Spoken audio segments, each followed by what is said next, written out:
আজি ভিডিঅ'টো আৰম্ভ কৰিছোঁ দুপৰীয়াৰ পৰা। ৰাতিপুৱাই গাটো ধুলোঁ, পিছে এতিয়ালৈকে মূৰটো খনিয়াবলৈহে সময় নাই।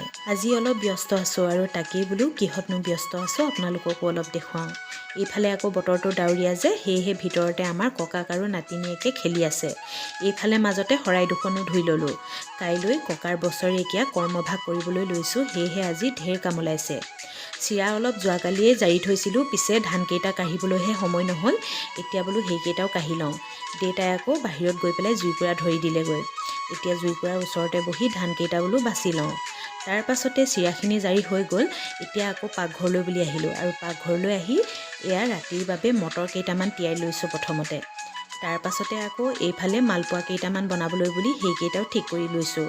ৰাতি ভাত পানী বনাই আজৰি হৈ এইকেইটাও বনাই পেলাব লাগিব। অকলশৰীয়া হ'লে কেতিয়াবা বৰ সমস্যা হয় কিবা এটা পাতিবলৈ ল'লে। এইফালে এতিয়া চুজি আৰু নাৰিকল অলপ লাড়ু বনাবলৈ লৈছোঁ আৰু আজিলৈ আহিছোঁ।